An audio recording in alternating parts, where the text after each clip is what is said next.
We put up a small sign in our yard that said "Love is love." The next day, it was ripped in half. We replaced it. That weekend, someone threw red paint on our door and wrote "Not here" across our welcome mat.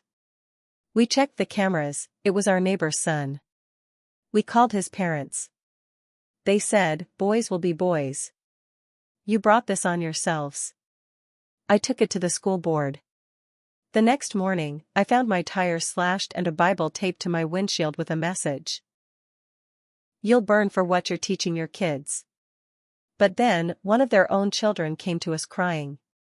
We moved to Bellevue, Florida, for peace. My partner James and I were tired of the noise, the traffic, the way people in the city looked through you. Bellevue felt slower, kinder. People waved. The grocery clerk remembered your name. Our street was quiet, mostly older couples, a few younger families. We were the only gay couple, but no one said anything. At least not at first.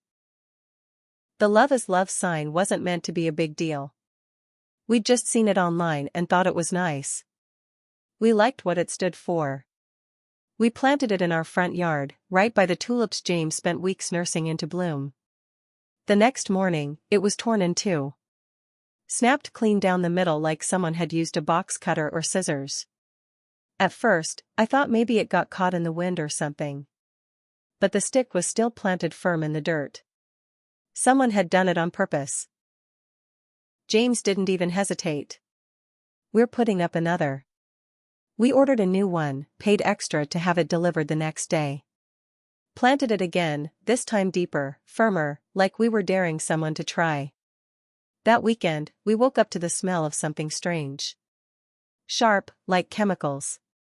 I opened the front door and saw red paint dripping down it. Thick and dark, pulled at the doorstep. The welcome mat was spray-painted with the words "Not here." I stood there frozen for a few seconds, then turned back inside and called for James. He stared at it, quiet, then said, "Turn on the doorbell cam." We pulled up the footage. It was grainy in the dark, but clear enough to see the kid. Noah. Our neighbor's son. Blonde, skinny, always had that smug look on his face. He ran up with a paint can in one hand, a spray can in the other. Did his work fast and ran off laughing. We didn't want to involve the cops right away. Figured the decent thing was to talk to his parents first. We called. His dad picked up. I explained what happened. Told him we had it on video. I kept it calm, hoping he'd do the same. But he laughed. Not nervously.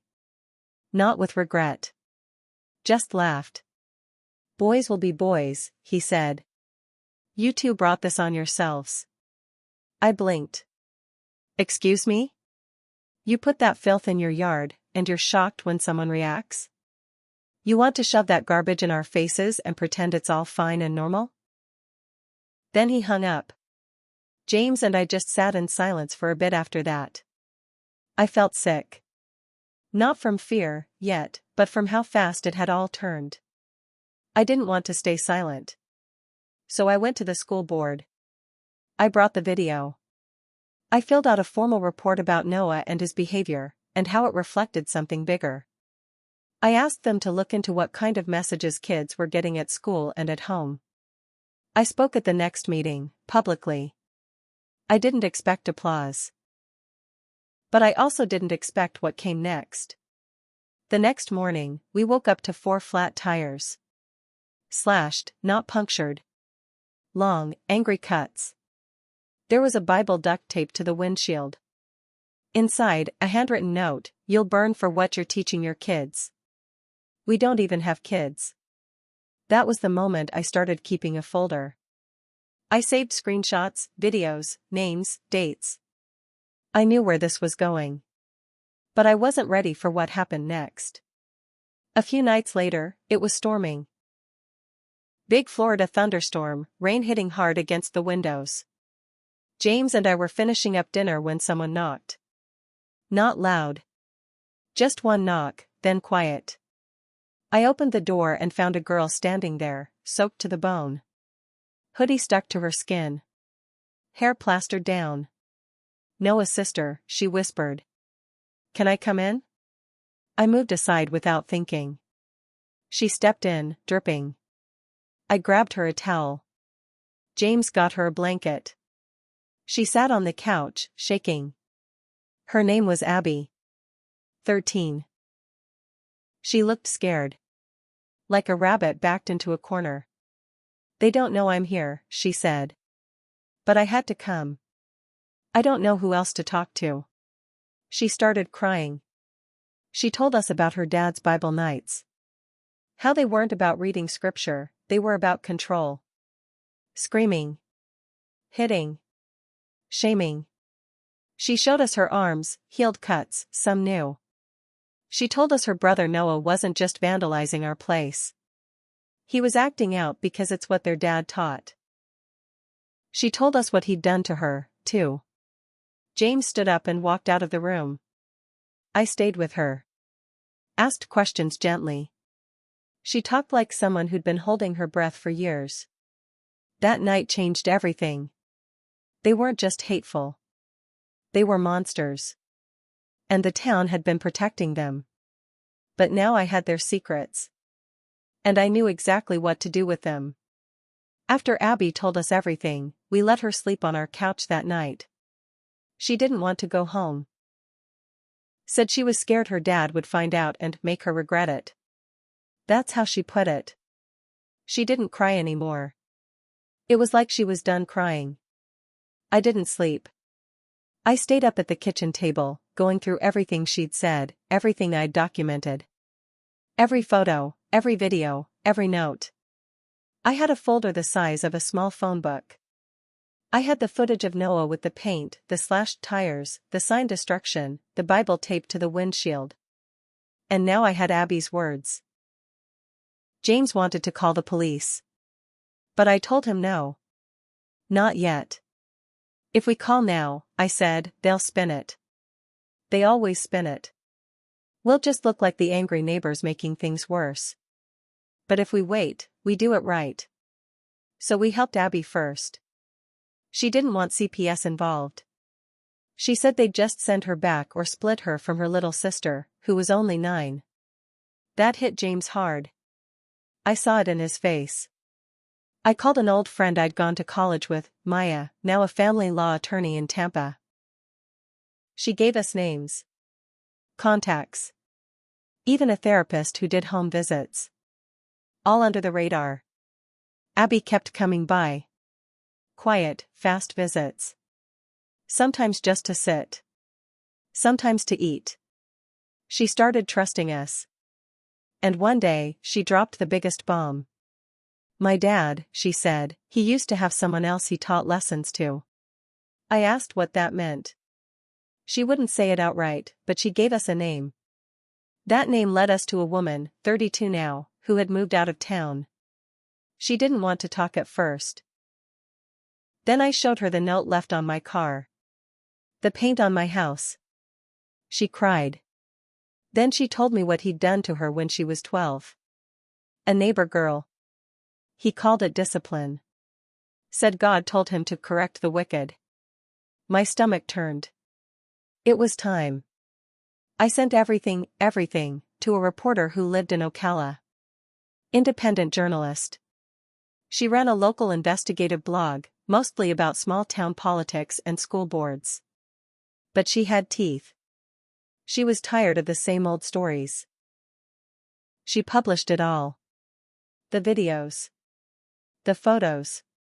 Abby's words, with her name changed. The quotes from the woman who'd moved away. A full timeline of what had been done to us, to others. The way the town had looked away. The school board's silence. The parents who blamed the gays instead of their own rotten children. It went viral locally. Then it spread. Bellevue's Facebook groups exploded. People picked sides fast. Some were furious. Others denied it all. Said we were making it up. But it was too late. The spotlight was on. That's when things got dangerous. 3 days after the article dropped, someone threw a brick through our front window in the middle of the night. Wrapped in it was another Bible page, burned around the edges. It said, "You've been warned." The police came this time. Took it seriously. The whole town was watching. 2 days after that, Abby's dad was arrested. Not for what happened to us. Not yet.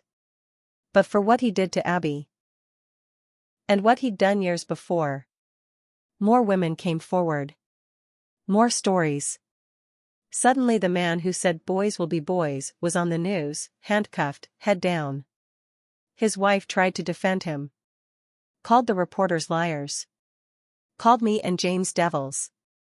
She even tried to sneak Abby's little sister out of town. But the state stepped in. Got both girls into safe custody. Then came the school board hearings. Parents started asking questions. About what had been allowed to go on in homes. About how many teachers and counselors had looked away. About how many warnings were ignored because the families were respected in the church. Noah? He got pulled out of school. The family vanished. Rumor was they moved to Georgia. But he'll never outrun what he did. It's on video. It's in the articles. His name's out there. Some people still glare at us at the grocery store. Others nod. Some say nothing, but I can see the shift. The way people stand a little taller near us now.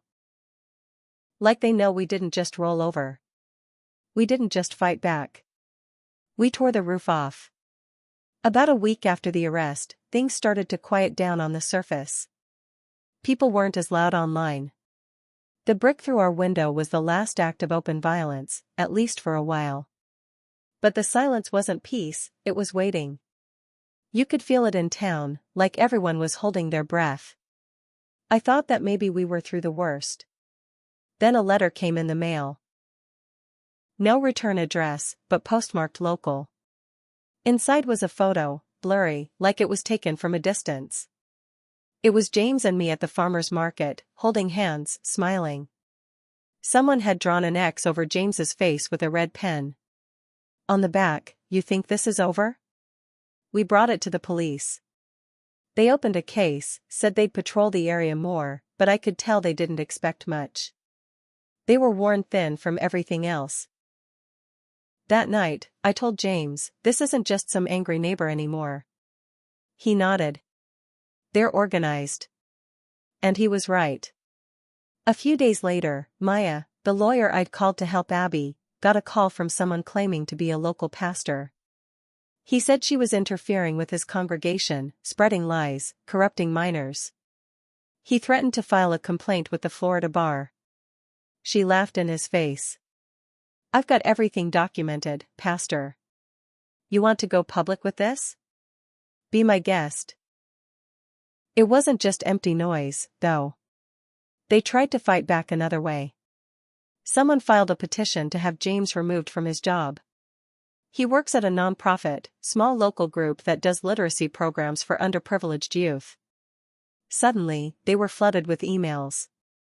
"How can you let a man like that near children? He's dangerous. He's grooming." All anonymous. All sent within hours of each other. They didn't just want us to leave. They wanted to ruin us. Luckily, James's boss is a former Marine with zero tolerance for cowards. He called a press conference.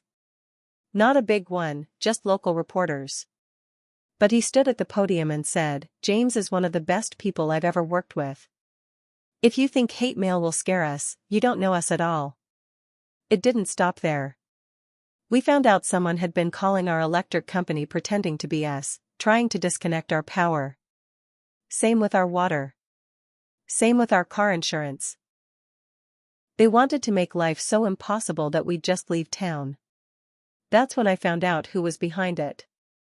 Abby's aunt came forward. She lived in Tampa and had taken the girls in.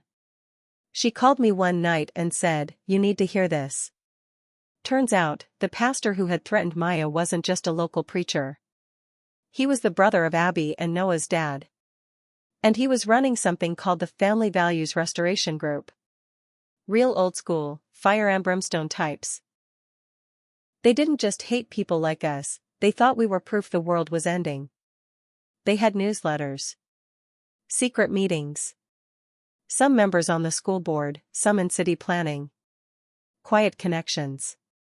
And we had poked the hive. Abby's aunt sent me screenshots, posts from private Facebook groups, email chains where they planned the smear campaign. They even had a list of other families they thought were spreading the rot. It wasn't just about us anymore. That's when I knew. If we didn't finish what we started, more people were going to get hurt. I didn't sleep much after that call from Abby's aunt. James and I sat at the kitchen table with all the printouts she sent, along with our own notes and files. We spread them out like pieces of a puzzle. Names.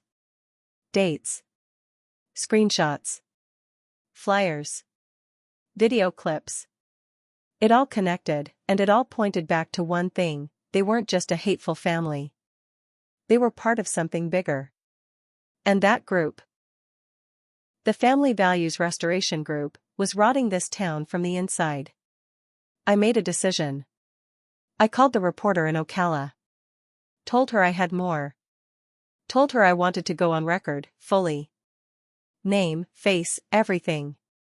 I told her about the aunt. About the pastor.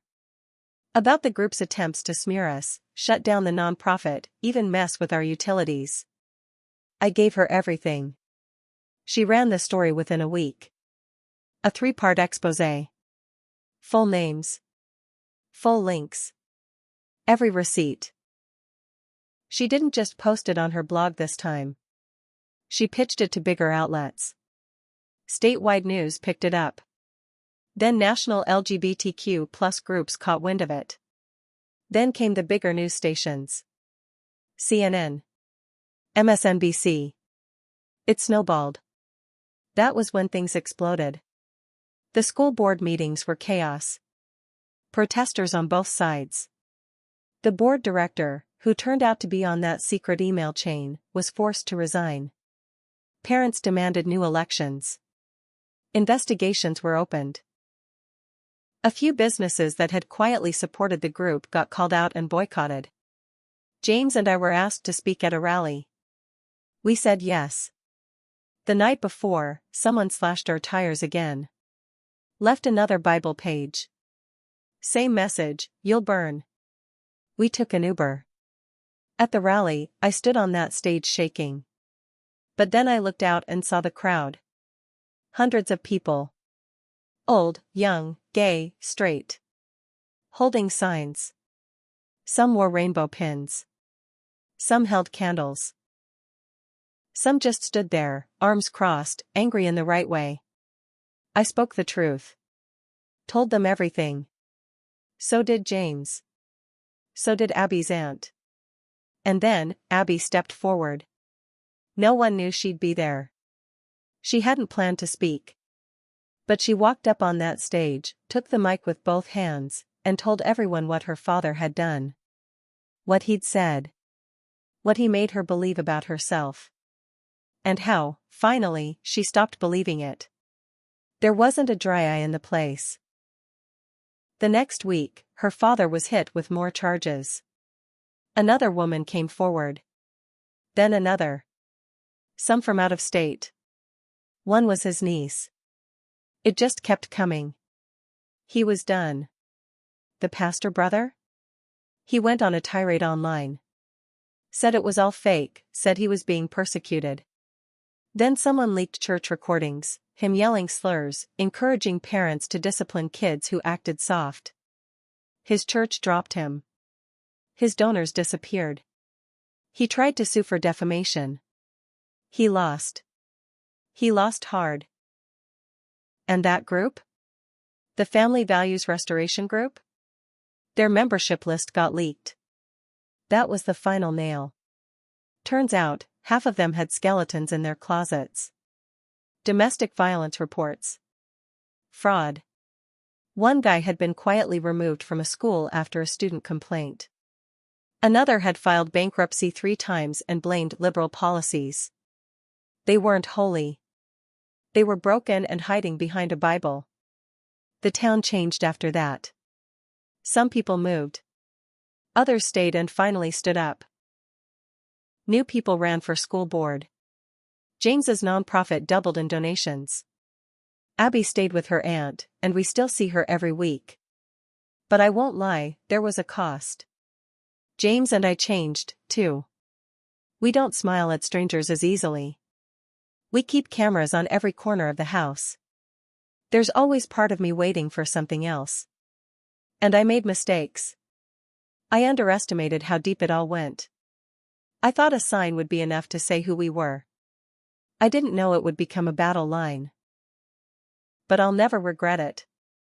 Because when they said, "You brought this on yourselves," they were right. We brought light. And light burned every lie they built their lives on.